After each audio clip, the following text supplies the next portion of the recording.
Il y a des moments dans la vie où tu regardes autour de toi, et tu as l'impression de ne pas appartenir complètement à ce monde. Tu souris avec les autres, tu parles avec les autres, tu continues d'avancer comme tout le monde, mais à l'intérieur, quelque chose te dit que ton chemin est différent.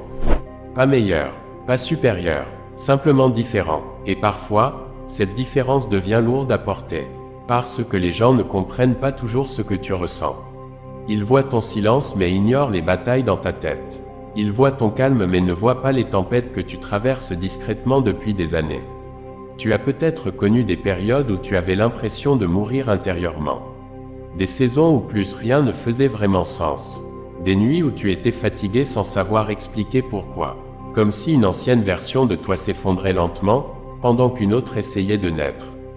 Et le plus étrange, c'est que malgré tout ce que tu as traversé, tu es encore là. Tu as plié, mais tu ne t'es pas cassé. Tu as perdu des choses, parfois des personnes, parfois même une partie de toi, mais quelque chose en toi a continué d'avancer. Silencieusement, les élus ne meurent jamais. Ce n'est pas une phrase de supériorité. Ce n'est pas une illusion de puissance. Cela signifie simplement qu'il existe des êtres qui traversent des effondrements profonds, mais qui renaissent à chaque fois avec une conscience nouvelle. Certaines personnes abandonnent après leurs blessures. D'autres deviennent froides. D'autres encore se perdent complètement. Mais toi, même après les déceptions, les trahisons, les périodes de solitude, il y a encore cette petite lumière qui refuse de s'éteindre. Et peut-être que cette lumière est précisément la raison pour laquelle tu regardes cette vidéo aujourd'hui. Parce qu'au fond de toi, tu sens que ton histoire ne s'arrête pas ici. Tu sens que toutes ces douleurs ne peuvent pas être inutiles. Tu sens qu'il y a un sens derrière les épreuves que tu traverses. Dans cette vidéo, on ne va pas parler de perfection. On va parler de transformation. On va parler de ces personnes qui tombent, qui doutent, qui traversent des périodes sombres, mais qui découvrent finalement une force intérieure qu'elles ne soupçonnaient pas. Peut-être que tu te reconnaîtras dans certaines étapes. Peut-être que certaines phrases réveilleront quelque chose en toi. Et si c'est le cas, prends simplement ce dont ton âme a besoin aujourd'hui. Si ce genre de message résonne en toi, tu peux t'abonner pour la suite. Parce que parfois, une simple parole entendue au bon moment peut changer une direction entière. Et peut-être que cette vidéo arrive exactement au moment où tu en avais besoin. Tout commence souvent très tôt. Tu grandis entouré de personnes qui semblent fonctionner naturellement dans le monde, pendant que toi, tu observes tout plus profondément. Tu ressens les ambiances. Tu remarques les détails que les autres ignorent. Tu réfléchis énormément, et même quand tu essaies d'être comme les autres, quelque chose à l'intérieur de toi reste décalé. Parfois, tu ne sais même pas expliquer ce sentiment. Tu es là, sans vraiment être là. Tu participes aux conversations mais une partie de ton esprit cherche autre chose. Quelque chose de plus vrai, de plus profond. Et au début, cette différence peut devenir un poids. Tu te demandes si le problème vient de toi. Pourquoi tu ressens autant? Pourquoi certaines situations te touchent si profondément? Pourquoi certaines personnes t'épuisent alors que d'autres semblent parfaitement à l'aise avec elles? Alors tu essaies de te cacher.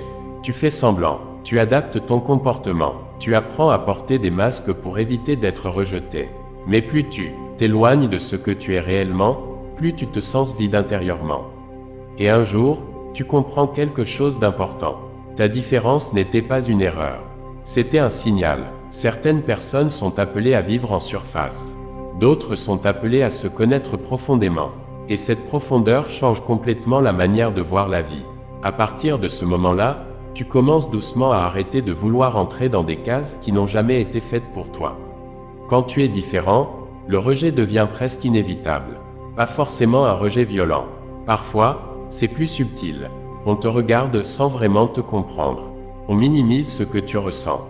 On te dit que tu réfléchis trop, que tu es trop sensible, trop calme, trop intense. Alors tu commences à te refermer. Tu apprends à garder certaines pensées pour toi parce que tu réalises que tout le monde ne peut pas comprendre ton monde intérieur. Et cette solitude émotionnelle peut devenir très lourde. Le pire, ce n'est pas d'être seul physiquement. Le pire, c'est d'être entouré, mais de sentir que personne ne voit réellement qui tu es. Alors certaines blessures commencent à naître. Tu développes une méfiance. Tu fais attention à ce que tu montres. Tu protèges ton cœur. Mais avec le temps, tu découvres aussi quelque chose de précieux. Le rejet a une fonction. Il révèle les endroits où tu essayais encore d'obtenir une validation extérieure. Et plus tu grandis intérieurement, plus tu comprends que tout le monde n'est pas destiné à marcher avec toi jusqu'au bout. Certaines personnes apparaissent seulement pour une saison. Certaines relations te construisent, d'autres te réveillent, et même les déceptions peuvent devenir des leçons puissantes quand tu refuses de laisser l'amertume contrôler ton cœur. Les élus ne meurent jamais, parce qu'ils transforment leurs blessures en conscience. Après un certain nombre de déceptions, il arrive souvent une période étrange. Le silence, un silence intérieur profond. Tu t'éloignes du bruit, tu parles moins, tu observes davantage, et parfois, les autres pensent que tu t'éteins. Mais en réalité, quelque chose se prépare à l'intérieur de toi. C'est dans le silence que beaucoup de vérités apparaissent. Tu commences à voir ce qui t'épuisait réellement. Tu réalises à quel point certaines habitudes te vidaient mentalement. Tu comprends que tu donnais parfois ton énergie à des endroits qui ne nourrissaient jamais ton âme. Et ce silence devient une forme de guérison. Au début, il fait peur, parce qu'il t'oblige à te retrouver face à toi-même, sans distraction, sans masque, sans bruit pour cacher ce que tu ressens réellement. Mais progressivement, ce silence devient un refuge. Tu apprends à écouter ton intuition. Tu apprends à ralentir. Tu apprends que toutes les réponses ne viennent pas de l'extérieur. Certaines réponses apparaissent uniquement quand l'esprit cesse enfin de courir dans toutes les directions. Et c'est souvent dans cette phase que les élus commencent réellement leur transformation. Pas dans les grands moments visibles, mais dans les moments invisibles où ils reconstruisent leur esprit en silence. Puis arrive une étape très difficile. Le blocage. Tu as l'impression que plus rien n'avance. Les portes se ferment, les projets ralentissent, les relations changent, et même toi, tu ne te reconnais plus complètement. Cette période peut être frustrante parce que tu as l'impression d'être perdu entre deux versions de toi-même. Tu ne peux plus revenir en arrière, mais tu ne vois pas encore clairement où tu vas. Alors le doute apparaît. Tu te demandes si tu es en train d'échouer, si tu as pris les mauvaises décisions, si tous tes efforts servent réellement à quelque chose. Et pourtant, beaucoup de transformations profondes commencent précisément dans ces périodes de ralentissement. Parce que parfois, la vie bloque certaines directions pour t'empêcher de continuer à vivre contre toi-même. Tout ce qui ralentit n'est pas forcément une punition. Parfois, c'est une réorientation, une invitation à reconstruire sur des bases plus solides. Et même si cette étape est inconfortable, elle t'apprend quelque chose d'essentiel. Ta valeur ne dépend pas uniquement de ce que tu produis. Tu existes avant même tes résultats.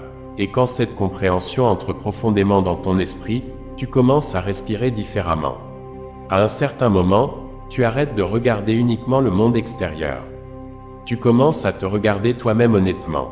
Et cette étape demande énormément de courage.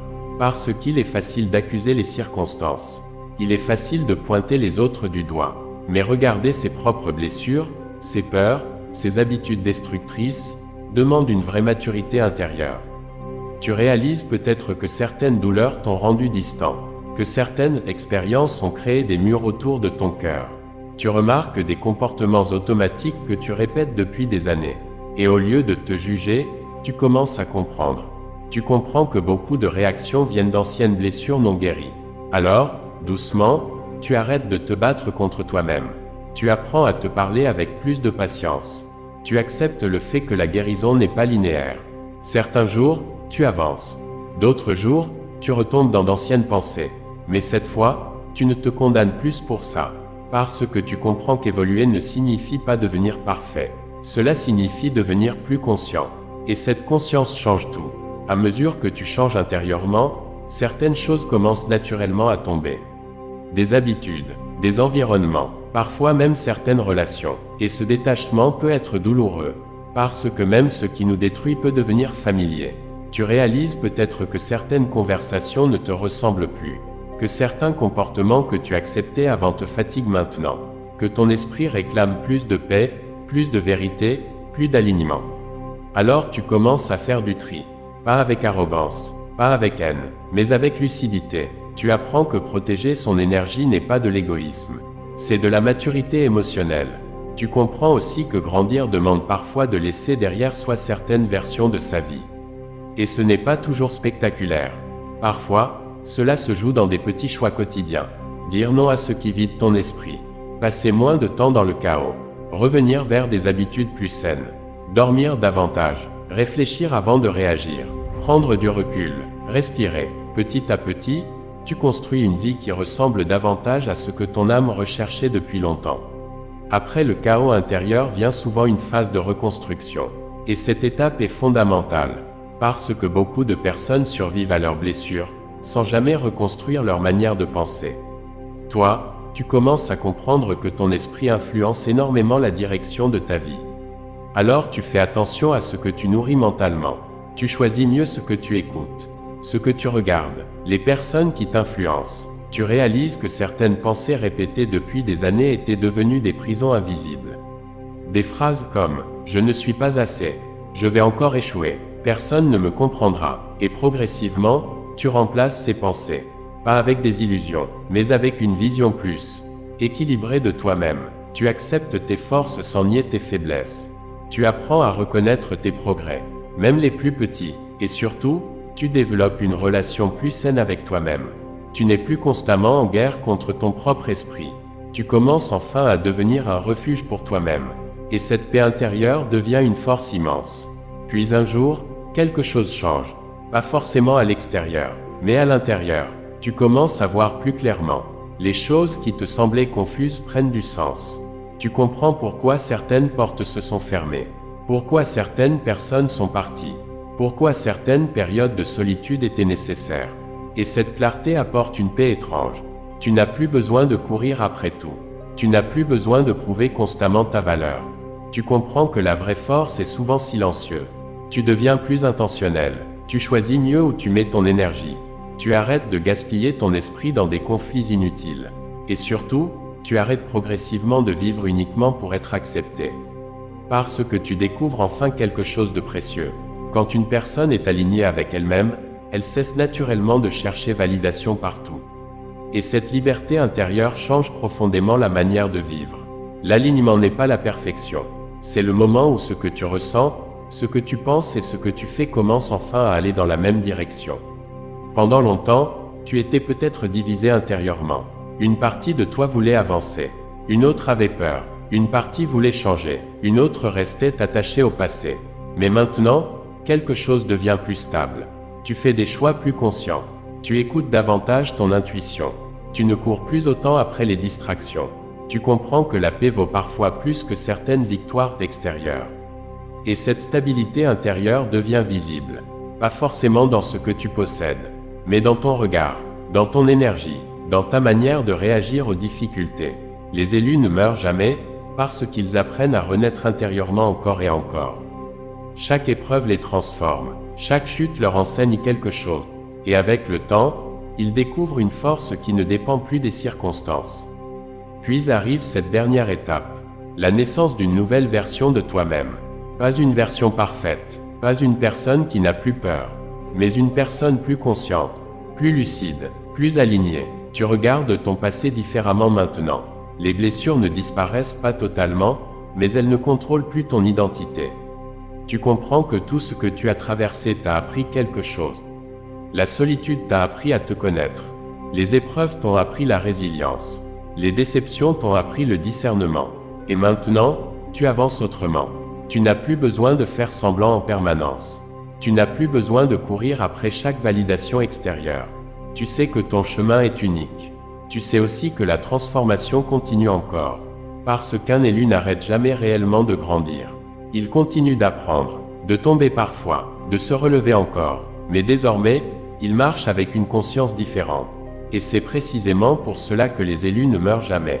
Parce que même quand une ancienne version d'eux s'effondre, une autre renaît avec davantage de sagesse.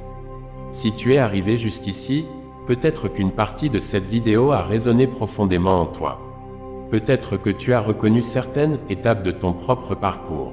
Les périodes de doute, les moments de solitude, les remises en question, les transformations silencieuses que personne ne voyait. Et pourtant, malgré tout cela, tu continues d'avancer. C'est ça la vraie force. Pas l'absence de douleur, pas l'absence de peur, mais la capacité de continuer à évoluer même après les tempêtes.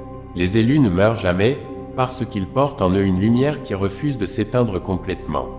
Une lumière discrète, parfois fragile, mais toujours présente. Alors peu importe la saison que tu traverses aujourd'hui, Rappelle-toi que certaines périodes ne viennent pas détruire qui tu es.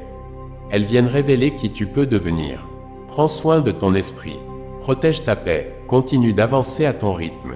Et surtout, n'oublie jamais que même dans les moments silencieux, ta transformation continue. Si ce message t'a parlé, tu peux t'abonner et continuer ce chemin avec nous. Cher élu, Dieu t'aime, il a fait de toi son enfant. À très vite pour des nouvelles vidéos.